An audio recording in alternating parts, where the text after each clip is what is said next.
Hola, ¿qué tal? Mi nombre es Vanessa Deves, yo soy reumatóloga infantil del Hospital Materno Infantil de Tigre. Voy a hablar de síndrome de activación macrofágica. ¿Y por qué este tema? Habrán escuchado estos últimos meses que la mortalidad de los pacientes que están infectados con COVID-19 se debe a lo que llamamos una tormenta de citoquinas. Esta tormenta de citoquinas es lo que causa finalmente la falla multiorgánica y el deceso de los pacientes. Este cuadro, en donde se ve este aumento desproporcionado de citoquinas, va a causar una clínica con signos y síntomas compatibles con lo que nosotros, los reumatólogos infantiles, llamamos síndrome de activación macrofágica. Entonces voy a tratar de explicar en principio de qué se trata este síndrome. El síndrome de activación macrofágica es una complicación potencialmente fatal causada por una activación y expansión excesiva de linfocitos T y macrófagos que tienen actividad hemofagocítica. Hay una sobreproducción de citoquinas, hay un estado de hiperinflamación que causa citopenias, falla hepática, coagulopatía y compromiso neurológico, entre otros síntomas, ¿no? Hay niveles aumentados de ferritina y esto está originado por la activación macrofágica que tiene este síndrome y sigue causando en la actualidad entre el 20 y el 30% de la mortalidad en niños con enfermedades autoinmunes.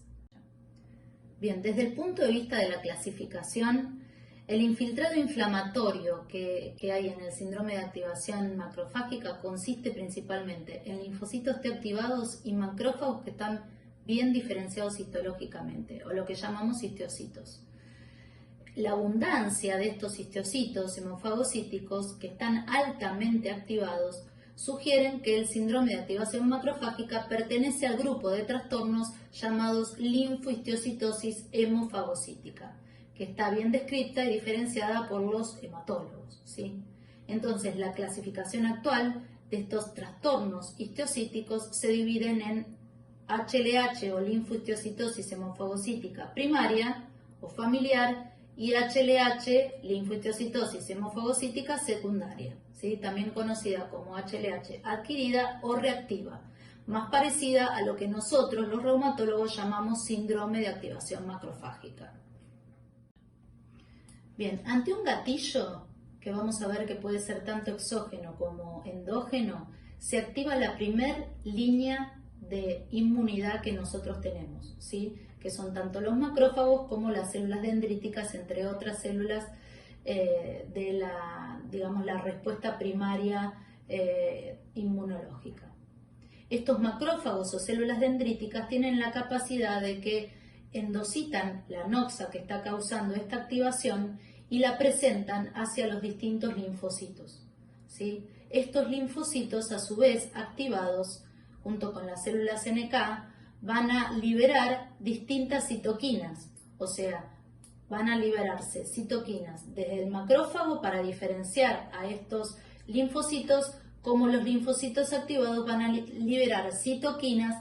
¿Para qué? Justamente para que se active una vía citolítica en estos macrófagos y células dendríticas que ya tienen endocitada la noxa, y por ende con esta vía citolítica activada se produce la apoptosis del macrófago que ya endocitó la noxa. De esta forma se corta en este punto, ¿sí? Se corta en este punto la activación de la inflamación que se produjo para limitar a la infección o limitar a ese agente endógeno que está causando esta inflamación.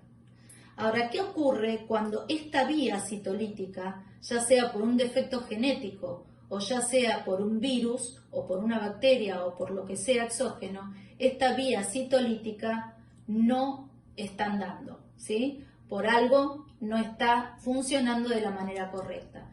Entonces, no se produce la apoptosis de los macrófagos ni de las células dendríticas y estos macrófagos siguen estimulando a los linfocitos, reclutan más linfocitos, más células NK, se produce mayor cantidad de citoquinas que va a producir en conjunto lo que llamamos la tormenta de citoquinas, ¿sí? Esta tormenta de citoquinas va a activar activar aún más esta reacción inflamatoria, y esto ocurre luego a nivel multisistémico, generando la falla, ¿sí?, de los distintos órganos.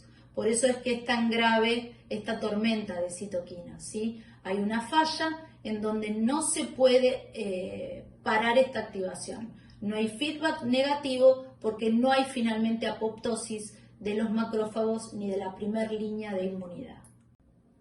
Entonces, según el gatillo o el mecanismo por el cual se produce este síndrome, la linfohistiocytosis va a ser primaria, como se pueden ver en las mutaciones de perforina ligada al cromosoma X, o por otras mutaciones que aún están desconocidas, o adquiridas, como se pueden ver en agentes exógenos que producen este mecanismo, como organismos infecciosos, que pueden ser virus, bacterias, toxinas y demás. Otros productos endógenos pueden también producir esta linfohistiocytosis, enfermedades reumáticas, ¿sí?, y nosotros le vamos a decir síndrome de activación macrofágica, enfermedades malignas, células neoplásicas pueden producir este fenómeno, e inmunodeficiencias también pueden producirlo por esta falla a nivel de la citólisis, como habíamos dicho. Bien, ¿y cuál es la clínica que va a tener este síndrome de activación, esta tormenta de citoquinas? En principio, la fiebre. La fiebre va a ser una fiebre alta no remitente, ¿sí?, en donde lo que se puede ver es un cambio en el patrón de la fiebre. Un chico que tenía fiebre en picos por una infección o por inflamación, esta fiebre se vuelve no remitente, y este cambio de patrón puede ser el primer signo del síndrome de activación macrofágica. Por otro lado, vamos a ver un chico que va a tener hepatoesplenomegalia, linfadenopatías y compromiso cutáneo con púrpura, petequia, sangrado en mucosas, y todo esto por la coagulación intravascular que también va a generar el síndrome de activación. Y en sistema nervioso central, también por infiltración de los macrófagos en el sistema nervioso central, lo que se puede ver es distintos síntomas, desde letargia hasta irritabilidad, desorientación, puede haber cefaleas, convulsiones, inclusive puede llegar al coma. Desde el punto de vista del laboratorio, y estos son los primeros signos en realidad que vamos a ver, antes de la clínica ya podemos ver que hay depresión de por lo menos 3 linajes celulares, disminución del eritro en un paciente que está muy inflamado. La eritrosedimentación, que tendría que estar aumentada, la vemos que está en descenso, ¿sí? Y esto también se puede deber a un compromiso hepático, aumento de las enzimas hepáticas, se puede ver aumento de los triglicéridos y la LDH, hay disminución del sodio sérico, una alteración de la coagulación, como habíamos dicho, el fibrinógeno va a estar disminuido y va a haber aumento de los productos de la degradación del fibrinógeno, ¿sí?, como el dímero D. En médula ósea, en el caso de que el paciente esté en condiciones de poderse hacer una punción de médula ósea, ahí vamos a ver el signo patognomónico del síndrome de activación macrofágica, ¿no?, en donde se ven estos histocitos no malignos rodeados de células sanguíneas, o sea que fagocitaron células sanguíneas. Algunas cosas como para que se entienda un poco la clínica, ¿sí?, de qué se trata y por qué están correlacionadas con esta tormenta de citoquinas, es, por ejemplo, la fiebre se va a producir por esta liberación masiva de interleuquina 1, interleuquina 6 y el TNF-alfa que se veía en la activación de estas células inflamatorias. Por otro lado, vieron que se ven citopenias, y estas son producto de la hemofagocitosis por un lado, y por el otro lado de la menor proliferación de células progenitoras, ¿sí? Y esto porque es por acción de las citoquinas, que son inhibidoras de las mismas. Y otra de las cosas que se produce es el síndrome, la coagulación intravascular diseminada, y esto se debe a la liberación de factores tisulares procoagulantes. Tratando de definir este cuadro es que se crean los criterios diagnósticos. En principio, los hematólogos crean criterios en el 2004 desde el punto de vista clínico y de laboratorio, pero basados más que nada en el cuadro de HLH primario. Por eso es que en el 2016 Ravelli, que es un reumatólogo, crea unos criterios diagnósticos basados en pacientes con diagnóstico previo de IJ sistémica, en donde existe una inflamación previa. Por lo tanto, estos parámetros clínicos y de laboratorios de base no van a ser los mismos. De hecho, lo que dice Ravelli es que estos criterios pueden ser extrapolados a síndrome de activación secundaria, a infecciones o cualquier otra etiología que cause un compromiso inflamatorio previo al síndrome de activación. Bueno, vamos a hablar ahora de síndrome de activación macrofágica y COVID-19, que es en este momento el tema que más nos está interesando. Entonces, ¿cómo llega una persona con COVID-19 a desencadenar un síndrome de activación macrofágica? Al inicio, el COVID-19 induce una pobre respuesta antiviral en el huésped. ¿Y esto por qué? Lo que se vio es que existen títulos bajos de interferón de tipo 1, que es la citoquina antiviral por excelencia. Y por otro lado se ve linfopenia marcada, que esta puede ser por acción directa del virus o por apoptosis inducida por las células TCD8 que se ven en el intersticio pulmonar. Ante esta infección, las citoquinas epiteliales, que son estimuladas por el virus, son principalmente la interleuquina 6 y la interleuquina 8.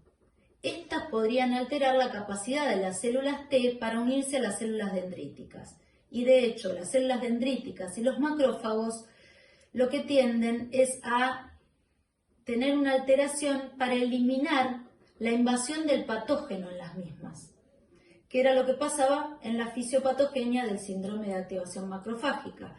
Hay un fracaso en la respuesta adaptativa y hay un fracaso tratando de eliminar el patógeno dentro de los macrófagos y las células dendríticas. Básicamente existirían distintas etapas en la infección.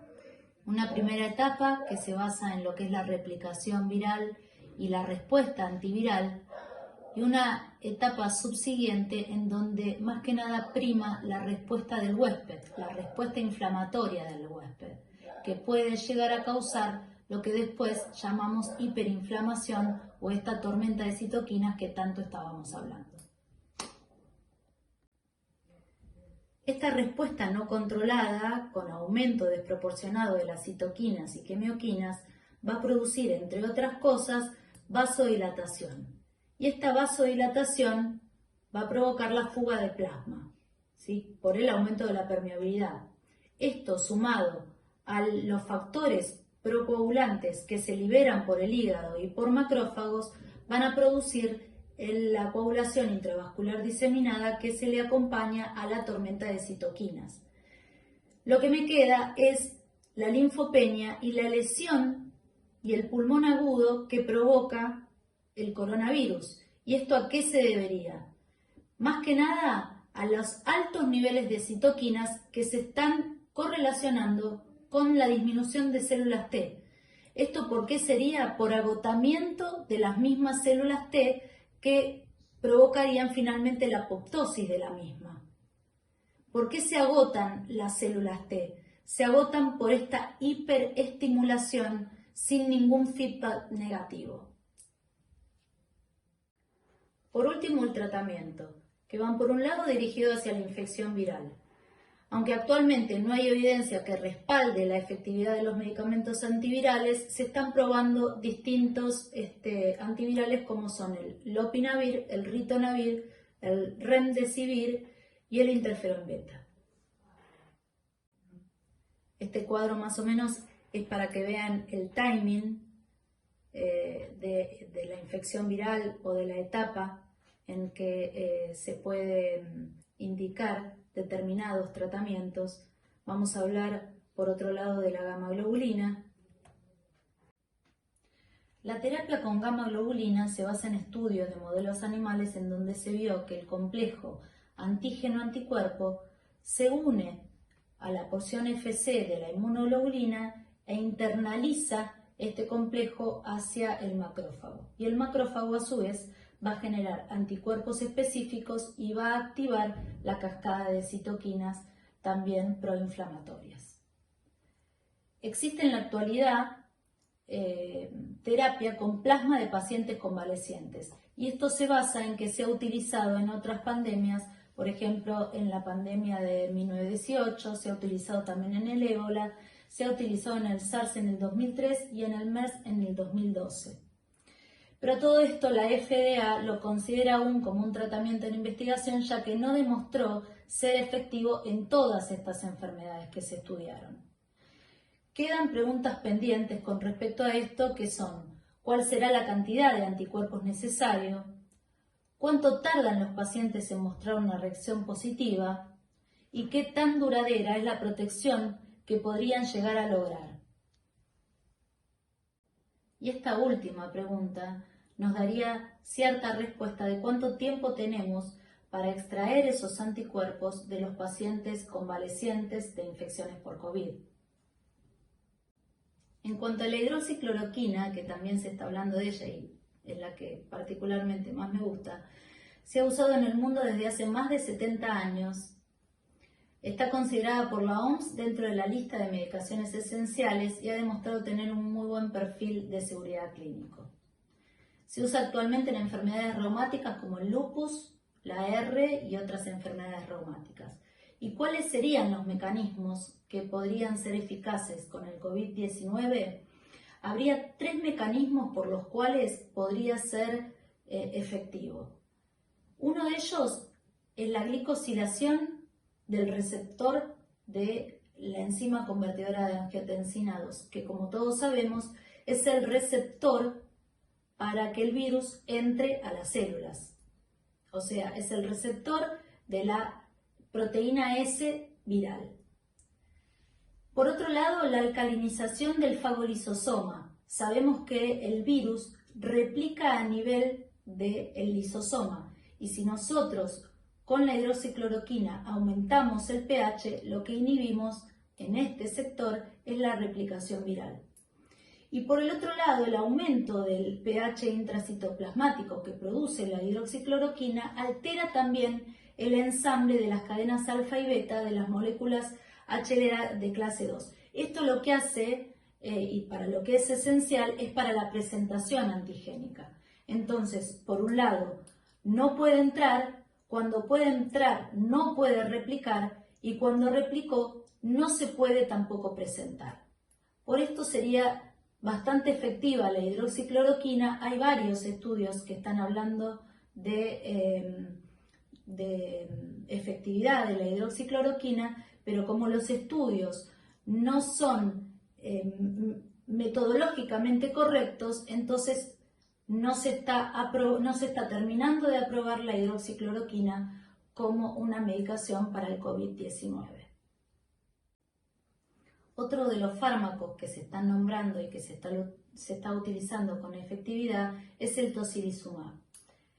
Los pacientes con SARS-CoV-2 poseen altos niveles, como dijimos, de interleuquina 6, especialmente los pacientes que tienen presentaciones más severas. Allí se vieron los niveles más altos de interleuquina 6. Entonces, el tocilizumab es un anticuerpo monoclonal anti-interleuquina 6. Esta medicación ha sido utilizada previamente en síndrome de activación macrofágica por este mismo mecanismo de acción y hay estudios retrospectivos de chinos que han utilizado tocilizumab y han visto una mejoría en la hipoxemia, la fiebre y los reactantes de fase agudo. Se ha utilizado también, y esta es otra de las causas por las cuales se utiliza el tocilizumab, porque en enfermedades pulmonares intersticiales de etiología autoinmune también se consideró efectivo el tocilizumab. Y en acuerdo, sí, con guías italianas, y esto seguramente se debe al costo, el tocilizumab solo se debería utilizar en pacientes con neumonía intersticial severa, con insuficiencia respiratoria o con niveles aumentados de dímero D, ferritina o fibrinógeno, que marcarían de alguna manera síntomas compatibles con síndrome de activación macrofágica. En cuanto a la terapia con corticoides, hay controversia con respecto a esto. Por un lado hay opiniones que hablan de que los corticoides no serían el tratamiento más efectivo en una infección viral, y por el otro lado existen opiniones en donde el corticoide se sabe que es efectivo para paliar la inflamación sistémica severa. Lo cierto es que los corticoides han demostrado atenuar las lesiones pulmonares como restaurando el balance de los macrófagos en el pulmón. ¿Qué quiere decir esto? Que promueven la diferenciación de macrófagos tipo 2, y estos estimularían a linfocitos T reguladores en vez de la diferenciación de macrófagos tipo 1 que inducirían a linfocitos T17, que son los linfocitos T citotóxicos. No nos olvidemos que los pulsos de metilprednisolona son el tratamiento primario para el síndrome de activación macrofágica. Es la primera herramienta que tenemos ante este síndrome de activación. Por eso en distintos países, inclusive en China, se están haciendo estudios randomizados con pulso de metilprednisolona versus un grupo control sin corticoide. Bien, y para terminar, existen otros agentes biológicos en investigación que tienen que ver mucho con las citoquinas involucradas en este síndrome, como son el anakinra, el etanercept, el adalimumab, que son anti-TNF, y el baricitinib. Y así podría seguir y seguir, pero vamos a terminar acá. Muchas gracias por todo y más que nada por la paciencia. Y bueno, quédate en casa.